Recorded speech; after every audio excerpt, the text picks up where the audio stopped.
Evolution.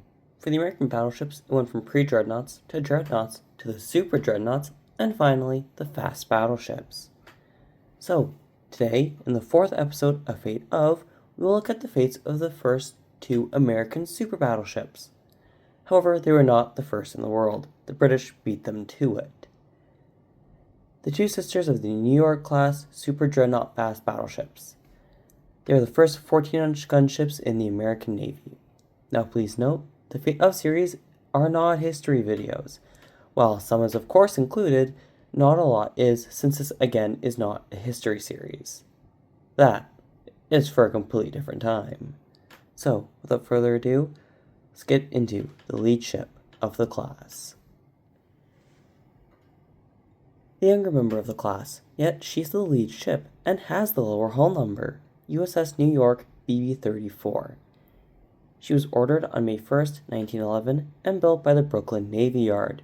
However, her sister was not built here, which is not uncommon for the American dreadnoughts and super dreadnoughts.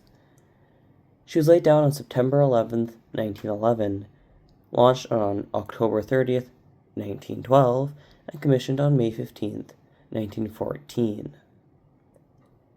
She served in both World Wars, earning 6 battle honors: Mexican Service Medal, World War I Victory Medal with Grand Fleet Class, American Defense Service Medal, European, African, Middle Eastern Campaign Medal with 1 battle star, and Asiatic Pacific Campaign Medal with 2 battle stars, and her final World War II Victory Medal.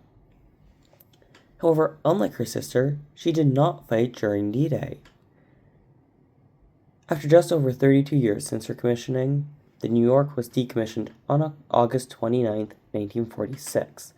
However, before this, in July of 1946, she was one of many ships used for nuclear bomb testing at Bikini Atoll, also known as Operation Crossroads, surviving both tests, Able and Barker, like many other ships. She was towed to Pearl Harbor, and studies were done on the effects that the bombs had on her. She was stricken from the Naval Register on July 13, 1948, 7 days after she was sunk as a target ship on July 6, 1948. She's still at the bottom of the ocean today, and she always will be.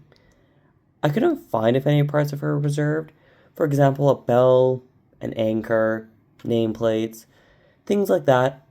Boulder's plates aren't unnecessarily common for ships that are sunk as targets or as reefs to be saved. So it's a little weird when they aren't, especially with the lead ship of a class. So, what about her younger / somehow older sister? The younger hull number, but the older and final member of the class, USS Texas BB-35, built by the famous and still active to this very day, building submarines and aircraft carriers, Newport News Shipbuilding in Newport News, Virginia. She was ordered on June 24, 1910, laid down on April 17, 1911, launched on May 18, 1912, and commissioned on March 12, 1914, each step being finished before her sister. She went on to serve during both World Wars, just like the New York. However, she did fight during D-Day. In fact, during D-Day, she couldn't reach her last target as her guns did not have enough elevation. They were just a little too low. So, Texas being Texas, flooded her ballast tanks on one side to get the required angles, and then let her shells fly, and in fact finished her job. Now, her battle honors for both World War I and World War II, and a few others, are as follows in no particular order, and this will be a mouthful. The American Defense Service Medal, American Campaign Medal, European, African, Middle Eastern Campaign Medal with 3 battle stars, Asiatic Pacific Campaign Medal with 2 battle stars, Navy Occupation Service Medal with Asia class, Mexican Service Medal, and the World War I Victory Medal. On April 17, 1947, the Battleship Texas Commission was created to care for the ship. On March 17, 1948, Texas left for her new home near the San Jacinto Monument at San Jacinto State Park, arriving on April 20th, 1948, and a day later, Texas was decommissioned on April 21st, 1948, and stricken on April 30th, 1948, 9 days later. However, she would be very poorly cared for, in part because of insufficient funds available to the Commission. However, she was, despite all of this, including now a concrete instead of a wooden deck, designated a National Historic Mechanical Engineering Landmark by the American Society of Mechanical Engineers in 1975.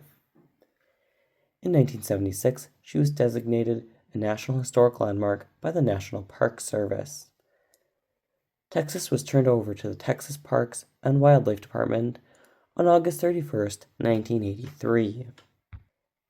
As the commission who had cared for her since 1948 was officially abolished.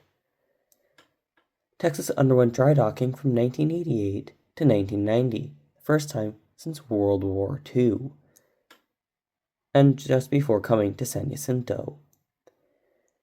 She still wasn't out of danger, however, and continued to have the same problems of springing leaks, water getting in through various cracks in various different places, and rust, along with many other issues, as isn't uncommon with a ship her age. And again, this isn't a history video, so all that is for another day. However, she was not taken care of like an old ship needed to be. Finally, though, she would get her desperately needed repairs, as on August 31st, 2022, 39 years to the day after the Commission's abolishment, she was towed, and there was in fact a live stream of this. Although, there was also one of the New Jersey when she went into dry dock a few years ago. Both those were very cool. And she was towed to a floating dry dock in Galveston, Texas, for her desperately needed maintenance, which included removing the torpedo blisters to replace a whole whack ton of steel. She would leave dry dock for a pier on March 5th, 2024, for repairs that could be done shoreside and not in a very expensive dry dock. And that is where she still sits today.